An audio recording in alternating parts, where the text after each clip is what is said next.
गैरसमज असा केला जातोय राष्ट्रवादीकडून की वैयक्तिक खुन्नस म्हणून अजित पवारांना पाडण्यासाठी विजय शिवतारे उभे आहेत आणि काही ठिकाणी तर असा प्रचार केला जातोय की विजय शिवतारे म्हणजे शरद पवारांचे हस्तक झाले. ठीक आहे, सुनील तटकरे परवा बोलले की विजय शिवतारे जी स्क्रिप्ट वाचतात ती कोणी लिहिली आहे.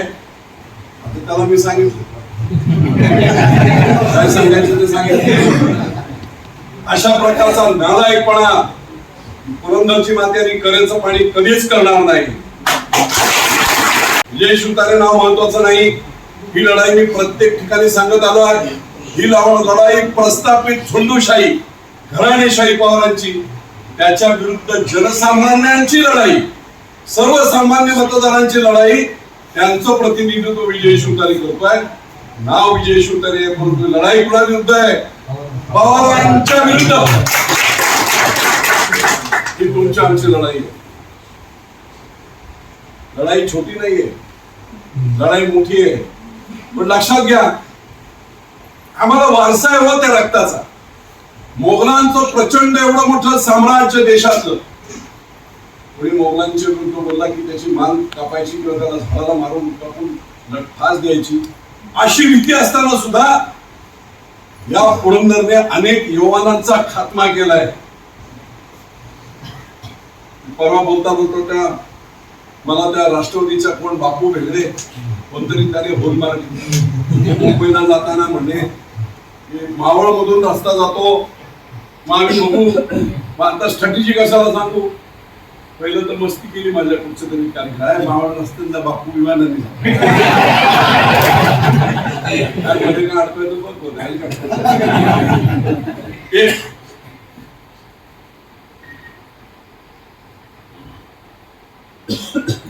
आणि त्याचबरोबर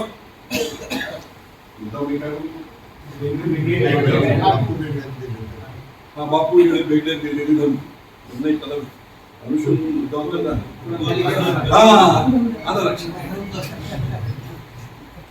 हेलिकॉप्टर जाऊ दे. त्याला मी सांगितलं अरे बापू,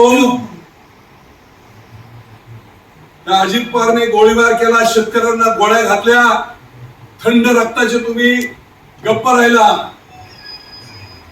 हा पुरंदर आहे.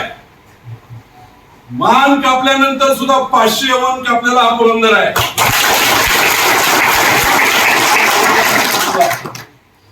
कुणाशी बोलतोयस? नादी लागायचं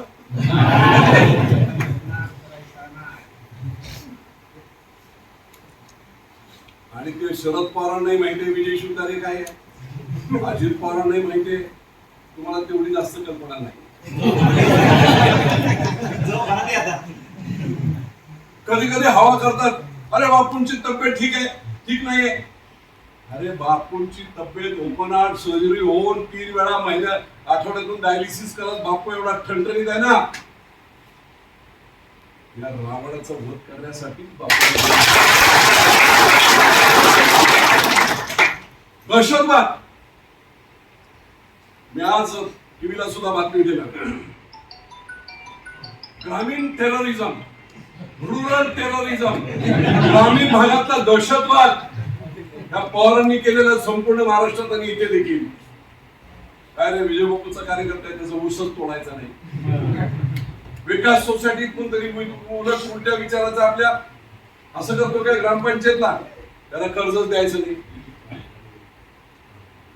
त्याला पाणीच द्यायचं नाही. त्याचा एखादा थकला हप्ता बिप्ता थकला की त्याचा ट्रॅक्टर लगेच ओढून आणायचा. त्याची कोणाची चांगल्या माणसाची पतपिढी असेल तर तिथे डीडीआरला सांगून इन्क्वायरी लावायची, त्यांना जाम करून टाकायचं.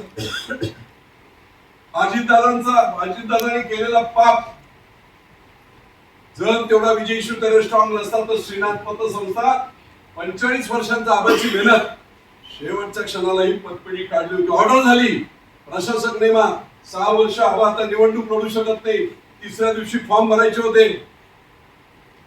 याच उद्धव साहेबांना असं ठणकावलं, आबा होते गाडीत, पळत ओएसडी वगैरे रस्त्यात येऊन भेटले. कोणी केलं होतं? अजित पवारांनी केलं होतं बाळासाहेब पाटलांना सांगून. ही ग्रामीण दहशतवाद, हा रुरल टेररिझम. अख्ख्या महाराष्ट्राला आता हा शब्द माहीत पडेल जो राष्ट्रवादीने केलेला आहे, सर्व ठिकाणी केला.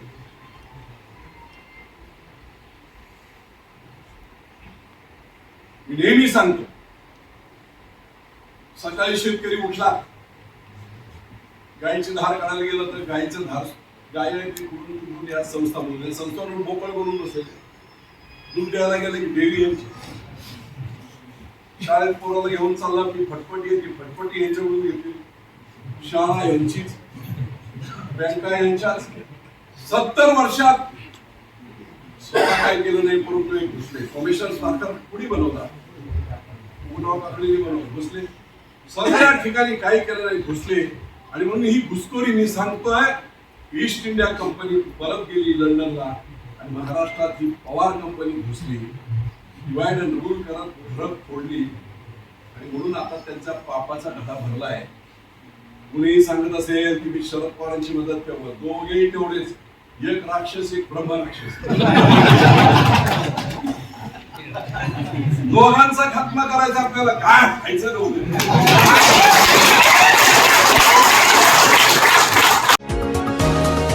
तुम्ही पाहत आहात विस्टा न्यूज मराठी.